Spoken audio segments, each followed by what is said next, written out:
Hello everyone. दोस्तों, आज मैं आपको एक बुक के बारे में कुछ शेयर करना चाहता हूँ, सिद्धार्थ बुक, जो मैंने पूरी पढ़ ली है और आज ही मेरी फिनिश हुई है। और इतनी अमेजिंग बुक है, जो लोग स्पिरिचुअल जर्नी कर रहे हैं, मेडिटेशन में आगे बढ़ना चाहते हैं, एनलाइटमेंट तक जाना चाहते हैं, तो वो बुक ज़रूर पढ़िए। मुझे बहुत डील टच कर गई और वो बुक के साथ मैं बहुत रिलेट कर पाया अपनी लाइफ को। उसमें मुझे इतना इंस्पायर कर लिया है कि ये सब मैं ऑलरेडी मेरे स्टूडेंट को मैं कहता ही था, और आज मेरे को क्लियर हो गया वो बुक पढ़ के कि आज मुझे लगा कि भाई नॉलेज जो है, पहले मुझे लगता था कि नॉलेज बहुत पावरफुल है, जिसके पास नॉलेज है वो बहुत पावरफुल पर्सन होता है, बट आज ऐसा नहीं है। मेरा जो थिंकिंग है, मेरा जो एक्सपीरियंस है, वो आज चेंज हो चुका है। Knowledge is not everything, but everything is your experience. जब आपका सब कुछ आपका एक्सपीरियंस है, आपके पास कितना भी नॉलेज हो, और वो नॉलेज जब आपका एक्सपीरियंस नहीं बनता है, तो वही नॉलेज से आप बोर हो जाओगे। वही नॉलेज एक आपके ब्रेन में पढ़ पढ़ के वो सड़ जाएगा और एक कचरा बन जाएगा। फिर आपको मजा नहीं है, फिर आपको वही नॉलेज एक जंक मारेगा, फिर आपको ऐसा लगेगा मुझे तो सब कुछ पता है, बट एक्सपीरियंस कुछ नहीं हुआ होगा, राइट। तो नॉलेज ज्ञान नहीं है, ज्ञान जो है वो एक एक्सपीरियंस है। तो ज्ञान को सच में, जिन लोगों को एनलाइटमेंट की जर्नी करनी है, ज्ञान को पाना है, एक्चुअल में उसको रियलाइज करना है, तो आपको एक एक चीज को एक्सपीरियंस करना पड़ेगा। आपको जिंदगी में पीड़ा हो रही है, तो पीड़ा क्या है उसको भी अंदर डूबना, इतना ही डूबना पड़ेगा। जैसे सुख में डूबने की आपकी आदत है, ऐसे दुख में भी डूबना पड़ेगा, चिंता में भी इतना डूबना पड़ेगा, पीड़ा में मीन्स जिंदगी की एक एक कंटेंट को बहुत डीप आपको जाना पड़ेगा। और हर एक चीज को जब तक आप वो एक्सपीरियंस नहीं करोगे, तब तक आपको वो रियलाइज नहीं होगा। तो बहुत ये सब चीज से आपको गुजरना पड़ेगा, वो तूफान से। बट हम लोग तूफान से गुजरना चाहते ही नहीं है, इसलिए हम भागते रहते हैं और हम अनकॉन्शियस जिंदगी पसंद करते हैं। बट ये बुक में मुझे लगा कि, ये बुक पढ़ने के बाद मुझे लगा कि यार, नॉलेज इंपॉर्टेंट नहीं है, इंपॉर्टेंस है ज्ञान, राइट। और इसमें से मैं आपको एक स्टोरी शेयर करना चाहता हूँ वो बुक से, जो मुझे बहुत दिल को टच कर लिया। एक सिद्धार्थ करके पात्र है, जो भगवान बुद्ध के टाइम के वो बंदा था सिद्धार्थ, और उसका एक फ्रेंड था गोविंद, राइट। वो सिद्धार्थ के पास बहुत नॉलेज क्रिएट हुआ था, बहुत गुरुओं के पास गया, बहुत ध्यान साधना विधिया सब कुछ सीखा, पर सब कुछ सीखने के बाद भी उसका जो ज्ञान है वो तृप्त नहीं हुआ। वो अतृप्त का अतृप्त ही रहा। वो इतना लो हो गया कि भाई मैं सब इतना सारे लोगों को सुन रहा हूँ, फिर भी मेरे को आत्मा तृप्ति क्यों नहीं हो रही है, सेटिस्फाई क्यों नहीं हो रहा हूँ।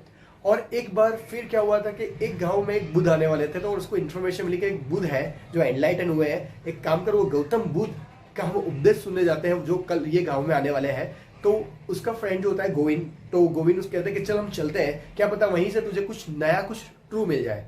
तो सिद्धार्थ को उसको बहुत रुचि नहीं थी भगवान बुद्ध के पास जाने की, बट फिर भी वो बोले ठीक है गोविंद तू बोल रहा है तो हम जा सकते हैं। तो वो कल वो एक गाँव में आने वाले थे, तो वो गाँव में कुछ उपदेश देने वाले थे, और वो दोनों भी पहुंच गए, सिद्धार्थ और गोविंद, और दोनों ने उनका बुद्ध से मिले और बुद्ध का प्रवचन जो है उन्होंने सुना।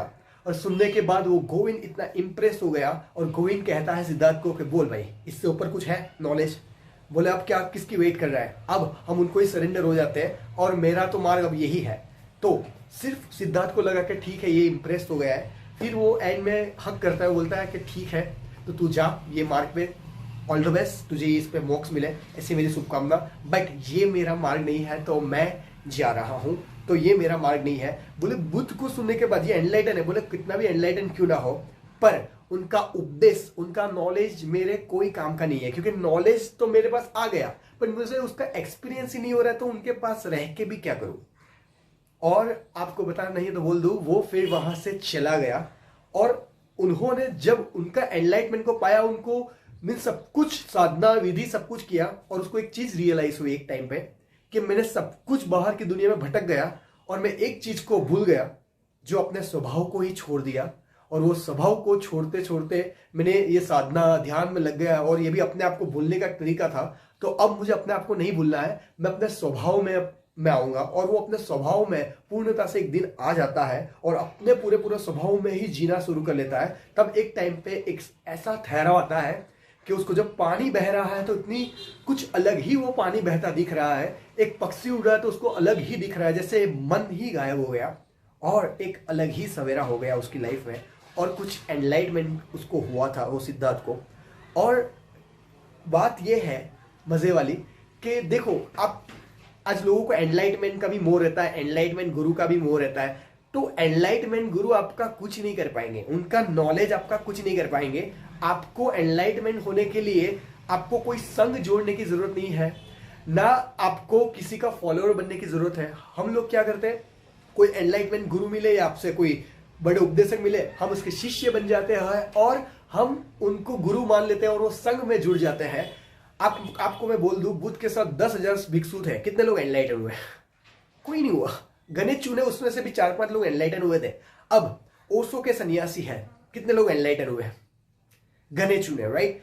तो कोई भी संघ हो इस दुनिया में, जितनी स्पिरिचुअल संस्था चल रही है, जितने स्पिरिचुअल गुरु है, उसके कोई भी शिष्य सन्यास जो एनलाइटमेंट है वो उनके नॉलेज से नहीं हुए होंगे, वो खुद के एक्सपीरियंस ही होते हैं। वो मार्ग दिखा के, वो सिर्फ मार्ग दिखाते हैं, अच्छा मार्ग दिखाते हैं। हर एक गुरु बहुत परफेक्ट मार्ग दिखाते हैं, बट मार्ग दिखाते वो हट जाते हैं, पर एक्सपीरियंस वो सब आपको करना होता है। इसलिए कोई मायने नहीं रखता। आप जिस दिन अपना गुरु खुद बन जाओगे और आप ये जान लोगे कि मैं भी मेरे स्वभाव से हर एक चीज का एक्सपीरियंस कर सकता हूं और एक्सपीरियंस से डरना नहीं है, फिर वो दुख का हो तो दुख में डूब जाओ, सुख का हो सुख में डूब, मीन्स वो एक्सपीरियंस से डरो नहीं। क्योंकि हम एक्सपीरियंस करने से डर जाएंगे तो तब आप एनलाइटमेंट नहीं कर पाओगे। फिर आप गुरु के पास जाओगे और वही उपले ऊपर वो सरफेस लेवल पे काम करते रहोगे और आप उसके फॉलोअर बन जाओगे, और फॉलोअर बनने से कोई एनलाइटमेंट नहीं होगा। इसीलिए कोई गुरु का आपका फॉलोअर्स बनने की जरूरत नहीं है। आप अपनी लाइफ को एक्सप्लोर कीजिए, आपको जो ठीक लगे। जब तक वो गुरु की साधना आपको अच्छी लग रही है, करते जाइए। फिर आपको लगता है यहाँ भी कुछ नहीं हो रहा, तो अपना कुछ नया एक्सपीरियंस कीजिए, आगे बढ़िए। बट याद रखो, कोई भी गुरु आपको एनलाइटमेंट नहीं करवा रहा है। आपकी खुद की जर्नी ही आखिर में आपको एनलाइटमेंट की ओर ले जाएगी। इसीलिए आपको कोई संस्था, कोई गुरु में फंसने की जरूरत नहीं है। आप अपना ही दिया खुद जला सकते हो अपने नॉलेज के द्वारा, बट एक्सपीरियंस करिए, राइट? तो ये बुक का पूरा जो सार था, पूरा बुक का सार मैंने आपको शेयर किया। बट मैं तो चाहता हूं कि आप लोग सब लोग सिद्धार्थ बुक पढ़िए। Is amazing book. मेरे तो दिल टच कर गया ये बुक, मुझे बहुत अच्छा लगा। जरूर पढ़िए, शायद आपको भी आपका रास्ता उसमें से कुछ मिल जाए, राइट? तो मैं बुक ये रिकमेंड करना सबको चाहता हूँ, जितने भी मेरे साथ जुड़े लोग हैं। तो मैं चाहता हूँ आप सिद्धार्थ बुक जरूर पढ़िए, आपको भी कुछ नया कुछ मिलेगा और आपको मजा आएगा। Thank you so much.